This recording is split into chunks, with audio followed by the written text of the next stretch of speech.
আমাদের জায়গা দিব না, এতে আবার কঠোরের কি আছে? আমার জায়গা আমি কঠোর থাকবো না মানে কি? এই কাজগুলি তো আমরা করতে। সীমান্তে উদ্ভূত পরিস্থিতিকে কেন্দ্র করে ঢাকায় নিযুক্ত ভারতীয় হাই কমিশনার প্রণয় ভার্মাকে পররাষ্ট্র সচিব মোহাম্মদ জসিম উদ্দিনের দফতরে ডেকেছে পররাষ্ট্র মন্ত্রণালয়। রোববার বিকেলে ভারতীয় দূতকে পররাষ্ট্র সচিবের দফতরে ডেকে আনা হয়।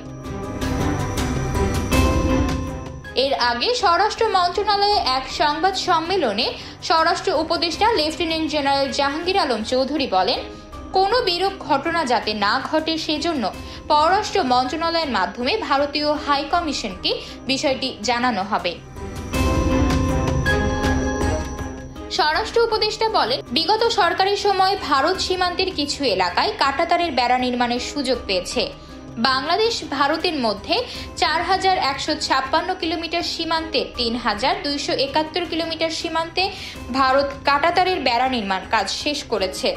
বাকি 885 কিলোমিটার সীমান্তে ভারত কাঁটাতারের নির্মাণের উদ্যোগ নিয়েছে।